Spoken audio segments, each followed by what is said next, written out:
We're sitting down with Michael Scheuer, the man who had served in the CIA for more than 20 years, up until 2004. At one time, he was the chief of the CIA bin Laden unit. Then he went and exposed how counter-effective Washington's methods were in the fight against terror. He looked at the U.S. through its enemy's eyes. In fact, it's the title of one of his books called Through Our Enemy's Eyes. I'm very pleased to have the chance to interview you, Thank Mr. you. Scheuer. I'm glad to be here. Bin Laden is gone. Who is Washington's #1 enemy now? Washington's enemy is an enemy that doesn't exist. We're fighting an Islamic enemy that Washington believes is out to kill us because we have elections, because we're free, because we have women in the workplace. It's an enemy that doesn't exist. It didn't exist when bin Laden was alive. It doesn't exist now. America is being attacked because of its foreign policy in the Muslim world, because of its support for Israel, because of its support for the Saudi police state, because of its presence on the Arab Peninsula. And until we accept that, until Americans can say to each other, whether you support aid to Israel or not, our relationship with Israel is causing this war, we are not going to be able to defeat this enemy. And Israel itself as a country is not the problem. The real problem is the leaders of the Jewish American community in the United States who influence and corrupt our Congress to support Israel when we have no interest there. You imply that the Israeli lobby is dragging the United States into the wars, into the conflict? They're absolutely dragging us in. Iraq was a war that was proffered or was called for mainly. Then let me ask you this. Yeah. The situation in the region, in the wake of all these revolutions in the Middle East and North Africa, yes, you can pretty much describe it as turmoil. Turmoil is no good for Israel. Isn't there a contradiction to what you're saying? Well, the American political establishment is caught between two things. They're extremely pro-Israel, and they're almost Marxist in their belief that democracy and the spread of democracy is inevitable in all places, in all peoples, at all times.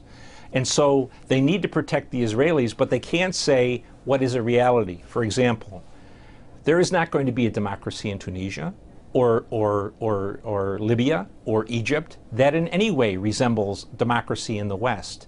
And yet what they've done is create anarchy. They've created a situation where the only beneficiaries are the Islamists. The guns that have flown out of Egypt, out of Tunisia, out of Libya to the Islamists have been enormous in their volume.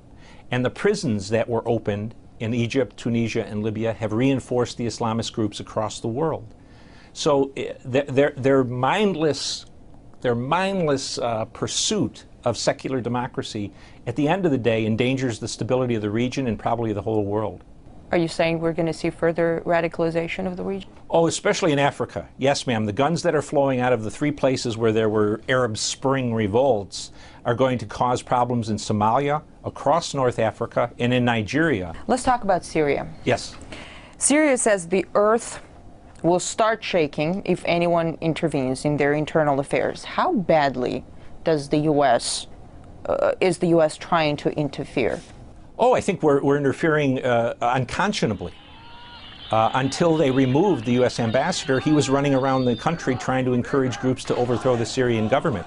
That is not the role of any diplomat, United States or Russian or Chinese or British. We have really very cold-bloodedly urged Syrians to get out on the street, knowing that they're going to get shot down by their government. Again, Syria is a country where there is no U.S. interest. Since I was a little boy, we've been afraid of the Syrians, and if you look at the map, it's hard to imagine that little blot of country called Syria could be a threat to the United States. The CIA has reportedly worked with the Syrian opposition for years. Well, I'm not sure we worked with the Syrian opposition. We've certainly worked with the Syrian WikiLeaks government. Cables, well, I haven't. Yeah. Well, then, if it's there, it's there. But our relationship with the Syrians is really a relatively unimportant one. But again, it's another very good example of the dichotomy in the thinking of American leaders. Because as we call for democracy in Syria, if Assad goes, Israel's security goes straight down. If the region becomes a complete mess, doesn't Washington see any dangers to Israel? I mean, with Iran involved, it won't be pretty. I think that's exactly right, ma'am. I don't know what the thinking is, except that they have come down on the belief that democracy is better for everybody. And the truth is, American and Western foreign policy interests in the Middle East have depended for 50 years on the maintenance of tyranny. Tyranny that gave us access to oil, tyranny that protected Israel, and in the last 20 years, tyrannies that persecuted Islamists to protect us. All of that is going by the wayside. And to the Israelis' credit, the Israelis are the only ones who have stood up and said, democracy may not be very good for our security, and they couldn't be more correct. About Iran, what's Washington's plan for Iran?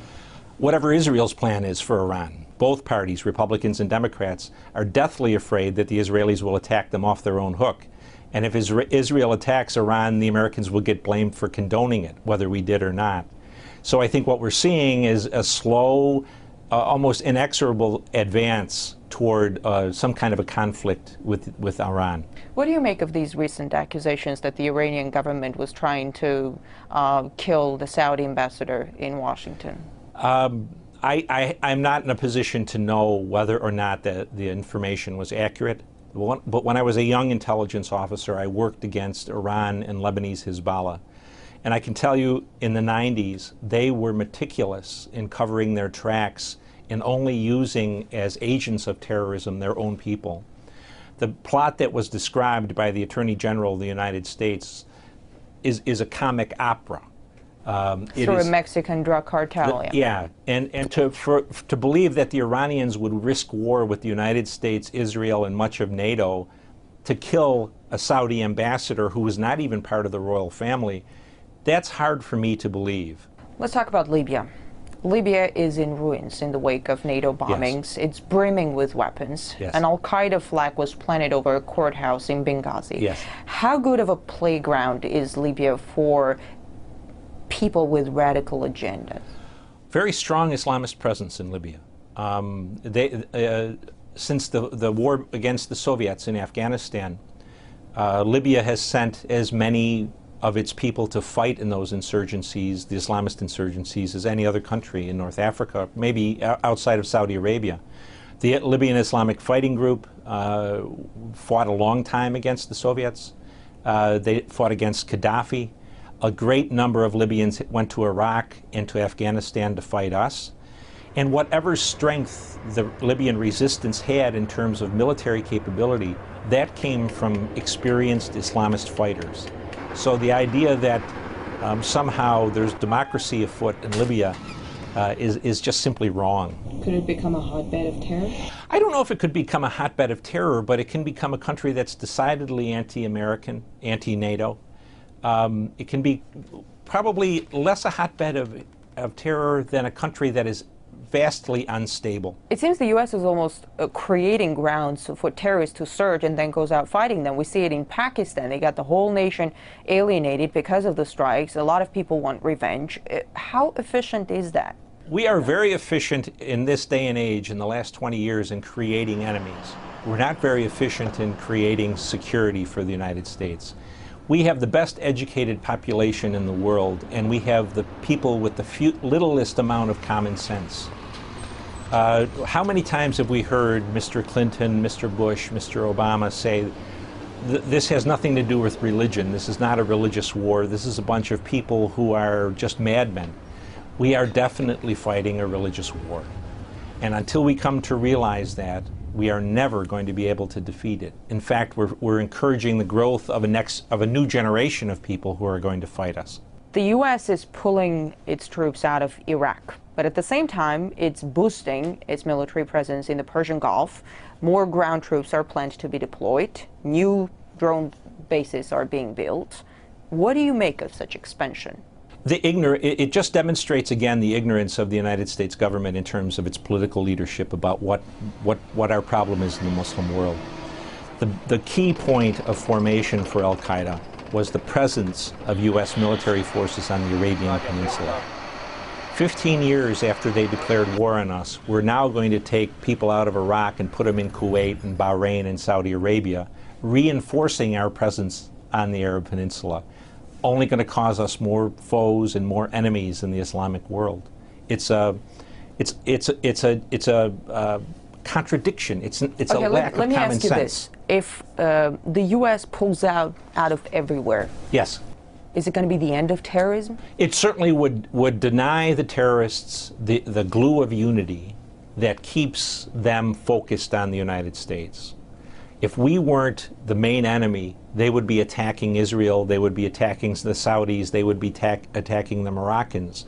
The war would be And would you say let them attack go. The Israelis and the Saudis? Let them go. Sometimes they say the Chinese will come in. I said, let the Chinese deal with these people for the next 50 years. We've had enough of it. But I think the point is the Americans can't get out. We're dependent on the Saudis to maintain our interests in the world oil market, and the Saudis buy, next to the Chinese, more of our debt than anyone else. So as long as we're side by side with the Saudis and with the Israelis, we're stuck in the Middle East, and America will continue to bleed. Dr. Scheuer, thanks for the interview. Yes, ma'am.